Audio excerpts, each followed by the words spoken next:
Thursday and Friday were terrific days for those of us who value the rule of law and want to see our nation governed by its Constitution. We're going to discuss some of the latest Supreme Court rulings. The Supreme Court, as you guys know, is now on summer break. But before they left, they issued 3 landmark rulings that you guys need to know about. Stick around. I think you're going to be encouraged.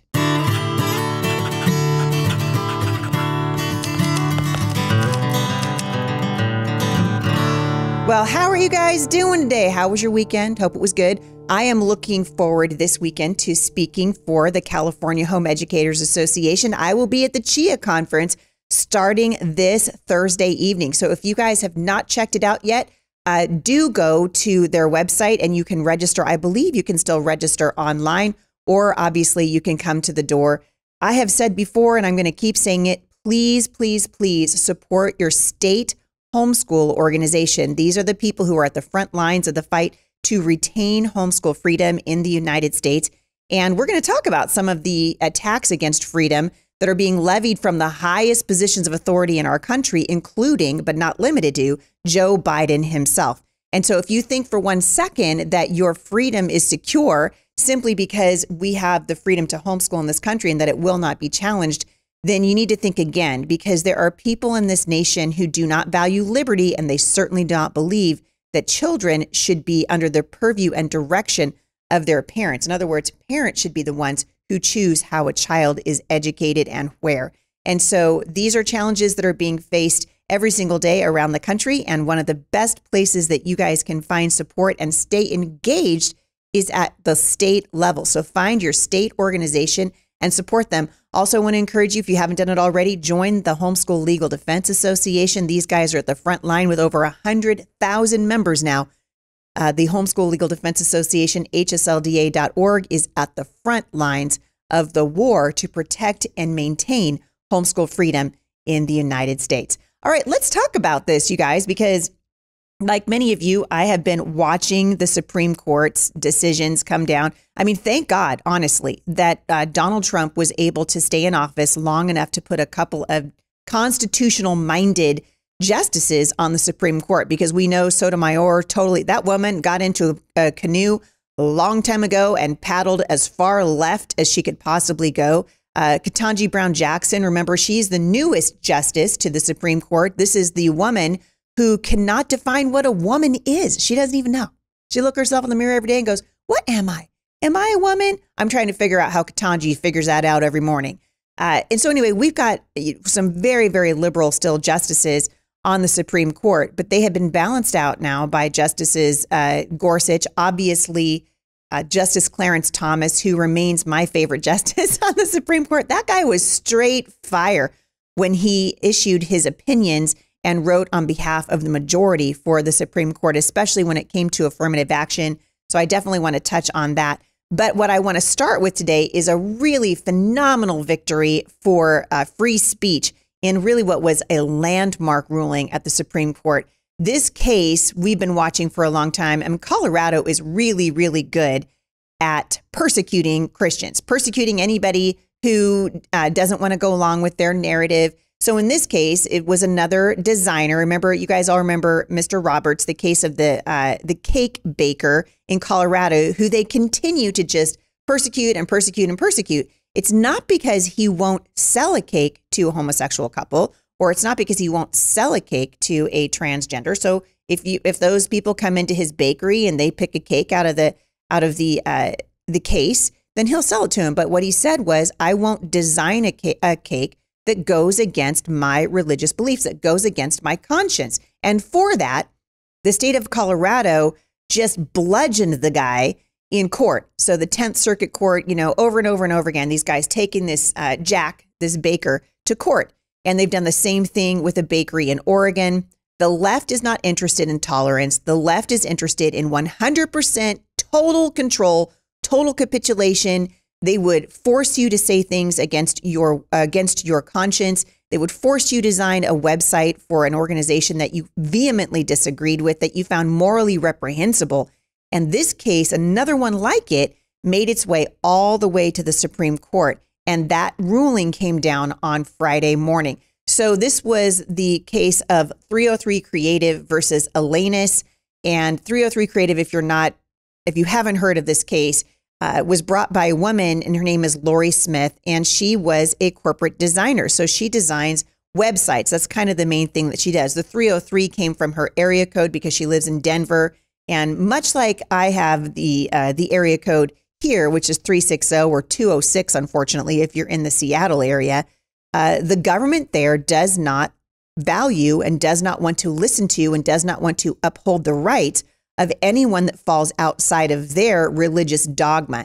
And when I say religious dogma, I'm talking about how they feel about the alphabet mafia, the LGBTQIA asterisk, parentheses, exclamation point club that wants you to not only appreciate the way they live their lives, but to celebrate it. And if you won't do that by making a cake for them or designing a website for them, boy, howdy, they're going to take you to court.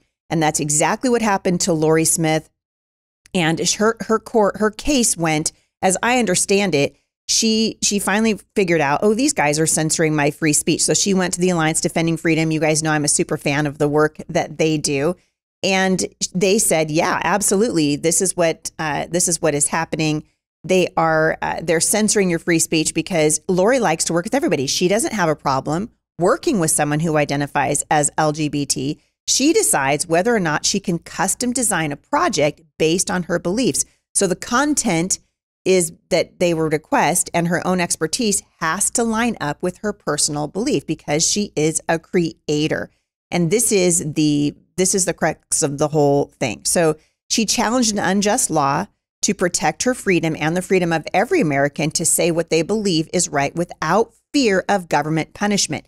Now, you guys know my strong frustration, my strong disagreement with the way that our current government has acted in the last several years, in particular with relation to COVID-19 and the unprecedented, unconstitutional, illegal, immoral, illogical mandates that the government pushed on its own citizens, from vaccine mandates to stay at home, you're locked in your house mandates, to you can't go to work mandates, to the government's going to give you paycheck to sit at home on your couch and get fat and lazy mandates.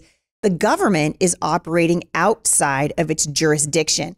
And most of us who love this country and have been watching the news for any length of time have been able to see this coming for a very long time. And so Lori, who sees that this is happening to her, she decides, all right, this federal court judge is not going to protect my free speech rights. So she then appealed to the U.S. Court of Appeals in the 10th Circuit. Now, the 10th Circuit, like the 9th Circuit, is a very liberal court. These guys love to make opinions or hand down opinions that are largely unconstitutional based on ideology, not on constitutionality. And of course, the 10th Circuit Court issued a disappointing ruling, which many lawyers and constitutionalists were calling actually unprecedented, in that the circuit court held that the state could compel Lori to express messages that contradict her core beliefs. Now, someone said to me the other day, why do you care? It's not that big of a deal. Listen, we need to care about this, because if they can compel Lori to do something against her wishes, in other words, if they can say, hey, we know that you believe that homosexuality is morally repugnant to the one who made you, but we're going to force you to participate in a pride parade, or we're going to force you to draw a picture of a homosexual couple or draw a picture of a wedding that you disagree with. This is compelled speech. It's much different than free speech. And so what the state was arguing was, we're going to go ahead and compel you to say something that is against your conscience. And that is, in fact, unconstitutional. So Lori appealed to the U.S. Supreme Court, and the court agreed to hear her case. And I believe that those oral arguments were heard in December of 2022. And so just on Friday, they ruled in her favor, and they reaffirmed that the government cannot force Americans to say things that they just don't believe. And so this is really cool, because the Supreme Court reversed the 10th Circuit's disastrous decision and held that the government can't force Lori or anybody else, because now we've got a precedent, to create speech that violates their beliefs. Can you guys imagine what would happen if this had gone the other way? And what's very scary about this is that's exactly what many people in the Democrat Party and the regressive left want for you. They want for the government to be able to compel you to say things that you don't believe in. This happens all the time in communist countries and in socialist countries where people are punished for their beliefs. And in the United States, historically, we have always held that we have freedom to speak. We can say, I might disagree with you. In fact, I may disagree vehemently with you, but I will fight to the death to defend your right to say whatever you want to say. Well, the left wants to reverse that. They want to move away from the constitutionality that we have long enjoyed in this country, and start compelling us to say things. So here's what I thought was interesting about this. So this was a 6-3 majority opinion with the conservative justices winning the case. And praise God, you guys, again, this is why presidential elections matter so much. Joe Biden, who, by the way, this guy is getting sicker and sicker with every passing day. I watched last week, I think it was on Thursday or Friday, as Joe Biden literally walked off the set of an MSNBC interview without waiting for them to say, hey, cut, we're done. He clearly is not all there. And he's just spouting talking points. He's a shell of a human being at this point. And we need to be very, very careful about how we elect our next president.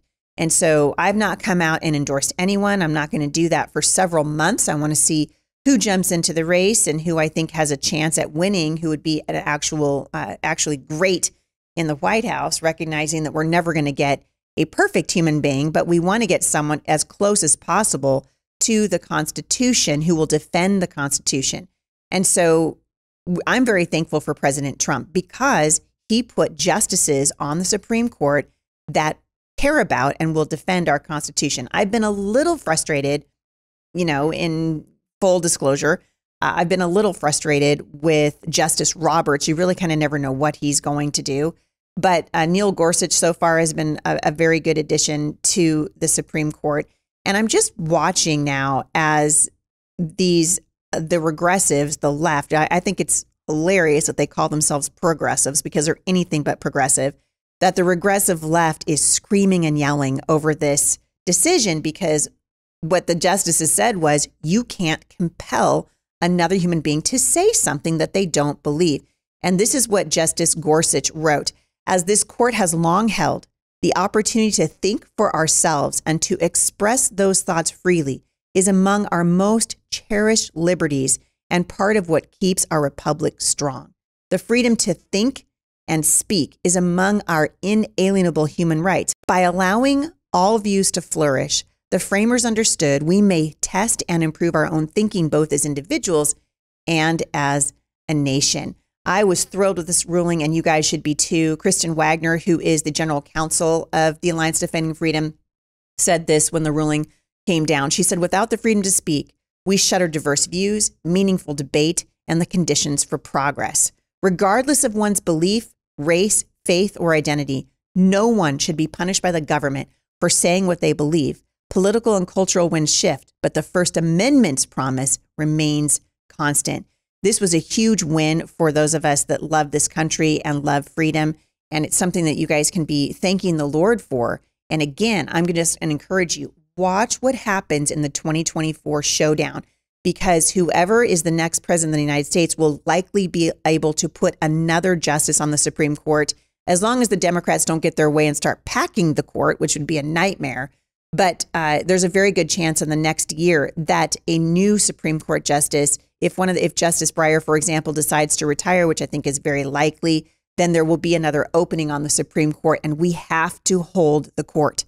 That, I think, is almost more important than anything else that the president will do.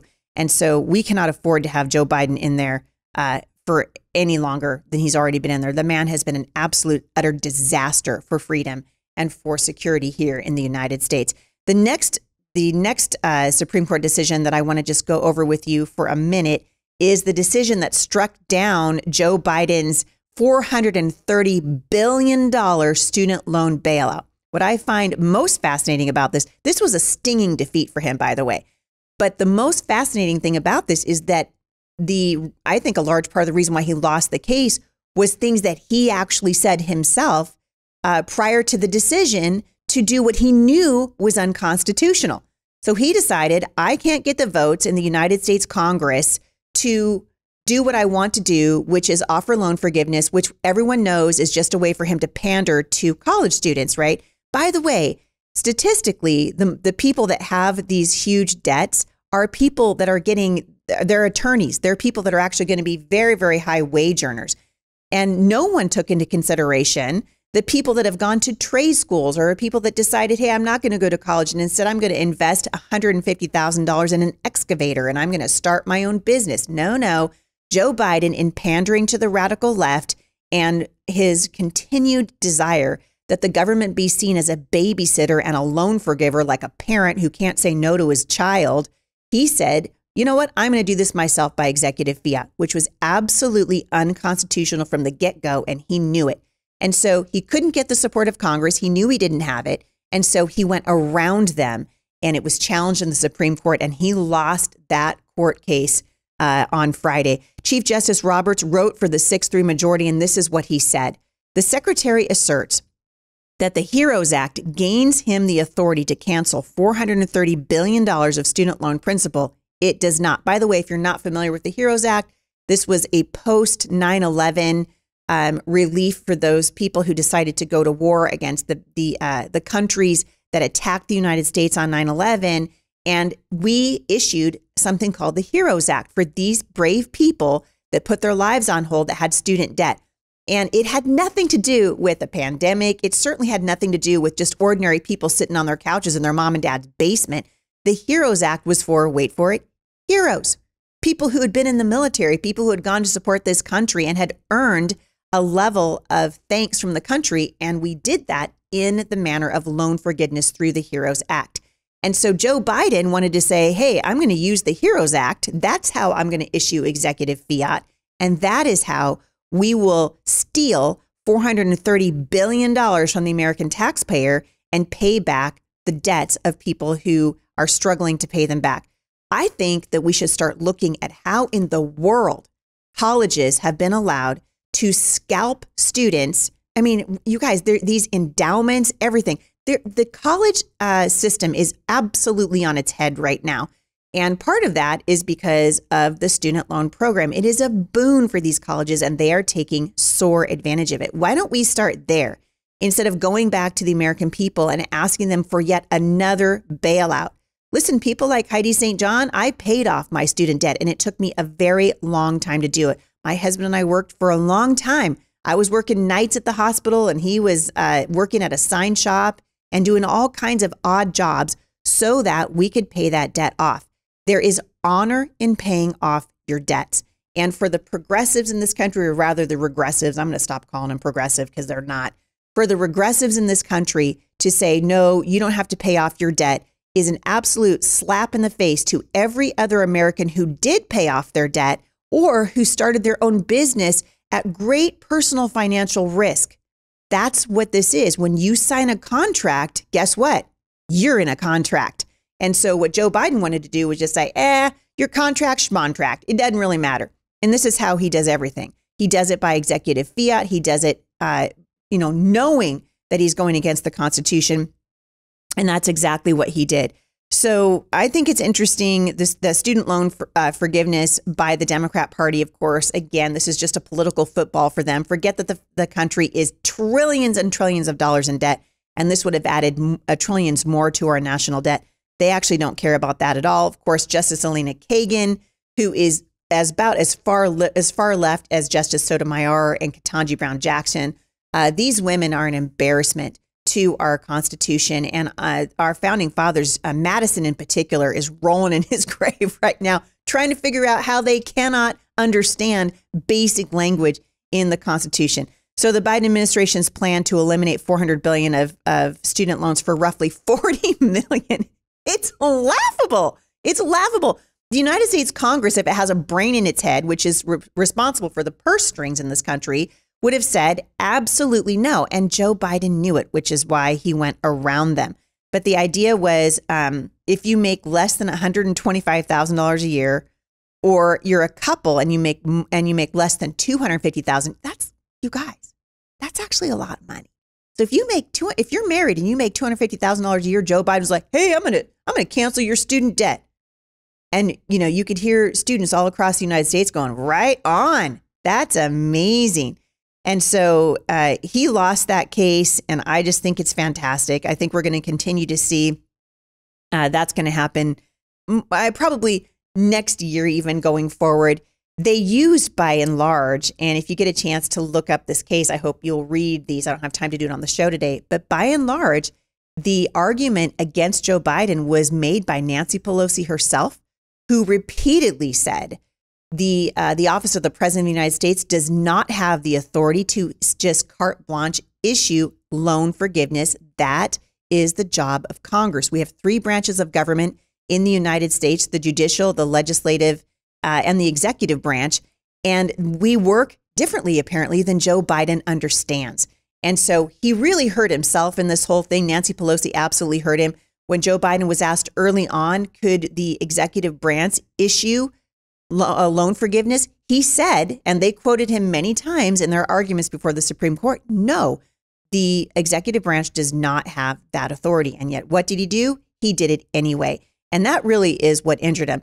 Finally, today, I'm just going to go over the last decision. There was another one that came down with regard to gerrymandering, and I haven't studied it enough to really comment on it.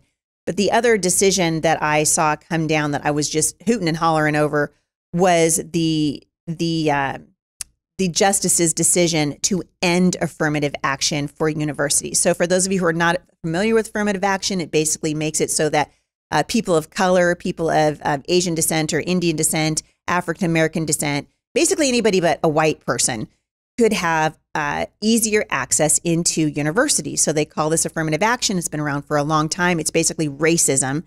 There's no other word for it. It's racism is what it is. It's favoritism based on your race, which is racism. So favoritism based on race is racism, or disfavor based on race is racism. It's all racism. We should not be judging who gets into our universities based on the color of their skin. And yet that's exactly what's been happening. And the Supreme Court struck it down, which I love. I love that they did this.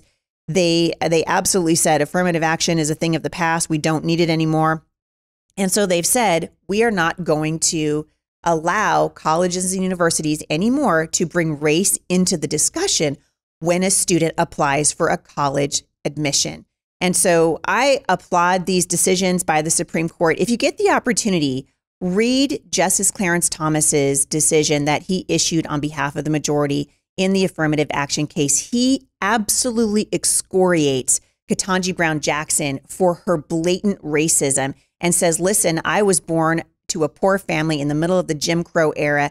And our country, while we absolutely have had racism in the past, and it is evil in every form, it is absolutely evil what this country has done to certainly Black Americans, but to all Americans. We don't talk very often about the Black people that owned slaves. Slavery is a wicked, wicked thing, and it is still happening today. We are seeing sex trafficking at an all-time high. There are human slaves all over this country, and I think we can agree this is absolutely wrong. But the answer to it is not additional racism. You don't fix racism with racism. You don't fight evil with evil. And so this is exactly what Justice Thomas was saying, and he let Ketanji Brown Jackson have it. And he basically told her in no uncertain terms, stop letting the color of your skin dictate how you see the world. We've got to start looking at the law through the lens of the Constitution. The Constitution says that we all have equal protection under the law. Every single one of us in the United States is afforded that protection because of our Constitution. The Declaration of Independence asserted that all men were created equal and endowed by our Creator with certain unalienable rights, that among those were life, liberty, and the pursuit of happiness. And praise God, the Supreme Court affirmed all three of those things in these three landmark decisions. So we do have some good news on the political front. Often we don't have good news, but we definitely did this time. So I appreciate you guys listening. If you are a subscriber to the Heidi St. John podcast, stick around because I am going to be reading some of Justice Thomas's comments and remarks with regard to affirmative action. And I think you guys will be encouraged by that. If you love this show and you want to support it, can I just encourage you, go to Spotify, click on the subscribe tab, and 3 days a week, I try to bring extra content, just a few minutes of extra content and some sort of behind the scenes information, things that are happening in my life, and kind of some things that I think are important for members of the Heidi St. John podcast that maybe you guys would be interested in. It's just a really great way for you to help me continue to do what I'm doing here. Don't forget, I'm going to be at Chia this weekend. If you're anywhere near Southern California, come on out to Calvary Chapel in Downey, California. That's where I'll be. And then I'm going to be recording a podcast with my dear friend, Pastor Jack Hibbs. A lot going on next weekend, and I can't wait to hug your neck in Downey, California. Thank you guys for listening, and I'll see you back here again at the intersection of faith and